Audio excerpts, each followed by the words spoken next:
بسم اللہ الرحمن الرحیم۔ السلام علیکم۔ کافی لمبے عرصے کے بعد بسنت کہانی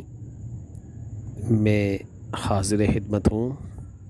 تو اتنے دنوں کے بعد حاضر ہونے کی وجہ بھی یہ ہے کہ مجھ سے بہت سارے میرے سبسکرائبر اور جو دیکھنے والے ہیں ویورز، انہوں نے یہ سوال کیا کہ آپ کو پتنگ بازی کا شوق کیسے ہوا، اور جب آپ اسکول کے زمانے میں یعنی کہ طالب علم تھے تو پتنگ بازی کو اور اپنی اسٹڈی کو کیسے مینٹین کرتے تھے۔ تو میں آج آپ کے ساتھ یہ اپنے بچپن کی کچھ یادیں شیئر کرتا ہوں۔ پڑھنے لکھنے میں ایک اوسط درجہ کا طالب علم تھا۔ ذہانت بہت زیادہ تھی، لیکن توجہ اور لگن تعلیم کی طرف بہت کم تھی۔ حاضر جوابی، پھرتیلا پن، فزیکلی ایکٹیو، سب کچھ ٹھیک تھا، لیکن زیادہ رجحان اور خیالات پتنگ ڈور کی طرف ہی ہوتے تھے۔ تو نانا کے ایک کزن تھے، منٹو پارک سے ان کا تعلق تھا۔ سن 40-50 کے زمانے میں معروف ترین پتنگ باز تھے اور پتنگ ساز تھے۔ پتنگ باز تو اتنے فیمس نہیں تھے، لیکن پتنگ سازی کے حوالے سے بہت نام تھا ان کا، اور ایک بڑی نامی گرامی دف سے ان کا تعلق تھا۔ اچھے نامی گرامی استاد کے شاگرد تھے، اور آگے جو شاگرد کیا، ایک ہی شاگرد کیا، ان کا بھی بڑا نام رہا منٹو پارک میں۔ شاگرد ہوئے وہ استاد لالا کے، پولا چکی والی دف تھی یہ، اور جن کو خود شاگرد کیا وہ تھے مولوی محمد رفیق صاحب۔ تو پتنگ باز لوگ وہاں آیا کرتے تھے اندرون لوہاری گیٹ، تو ہم اپنے بچپن میں پتنگ بازوں کو دیکھا کرتے تھے، لیکن تب تک یہ نہیں پتہ ہوتا تھا کہ یہ اتنے فیمس پتنگ باز یا پتنگ ساز ہیں۔ لیکن یہ تھا کہ 2-4-5 شکلیں ایسی تھیں کہ جو زبانی یاد ہو گئی تھی کہ یہ تایا جی کے دوست ہیں اور منٹو پارک سے آتے ہیں اور ان کا کافی نام ہے۔ ان 5-7 ملنے والے لوگوں میں سر فہرست جو بہت زیادہ تایا جی کے قریب تھے وہ تھے استاد علادین، پولا چکی والے، مولوی محمد رفیق صاحب، اور لوہاری منڈی چوک سے استاد نتھا، اور دہلی گیٹ سے اندرون اکبری منڈی نوریاں سے استاد جانی، جو کہ تایا جی کے استاد بھائی تھے۔ تو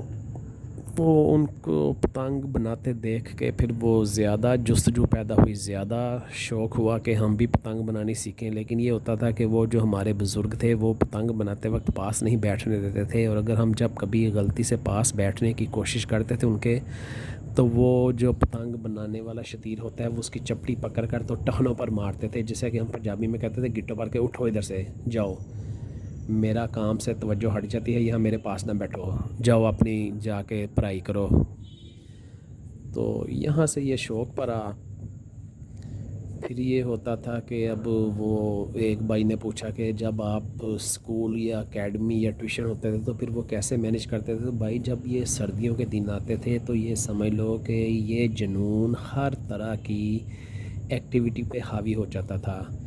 رات کو سوتے میں بھی گڈی ڈور کے خواب، دن کو جاگتے میں بھی گڈی ڈور کے خواب، اسکول میں بیٹھے ہیں تو کلاس کی بجائے زیادہ دھیان باہر ہے کہ یا اللہ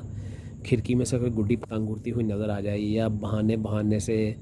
سر جی واش روم جانا ہے یا سر جی پانی پینے جانا ہے۔ آپ لوگوں کو پتہ ہوگا کہ اب تو خیر فیسیلیٹیٹ ہو چکے ہیں بہت سارے اسکول، اور مطلب وہ باتیں نہیں، لیکن جب ہم گورنمنٹ کے اور پرائمری اسکولوں میں، کارپوریشن کے اسکولوں میں پڑھتے تھے تو ان کے اسکول کے جوائنٹ ایک نلکے ہوتے تھے، باہر صحن میں بھی ایک لائن لگی ہوتی تھی نلکوں کی، اور ایک اسکول کے کونے میں 2-4 باتھ روم بنے ہوتے تھے۔ تو ہر اسٹوڈنٹ کو پانی پینے کے لیے یا واش روم میں جانے کے لیے اسکول کے صحن میں ہی آنا پڑتا تھا، اٹیچ باتھ کا، اور یہ روم ٹو روم پانی والا کوئی کنسیپٹ نہیں تھا۔ تو اس میں پھر یہ ہے کہ اپنے چلاکیاں مکر فریب سے کسی طرح اسکول پیریڈ میں 2 سے 3 بار باہر پیشاب کے بہانے آنا، پانی پینے کے بہانے آنا، اور دھیان زیادہ اوپر ہونا کہ شاید کوئی تو گڈی لنگ جائے یا کوئی اڑتی ہوئی پتنگ گڈی نظر آ جائے۔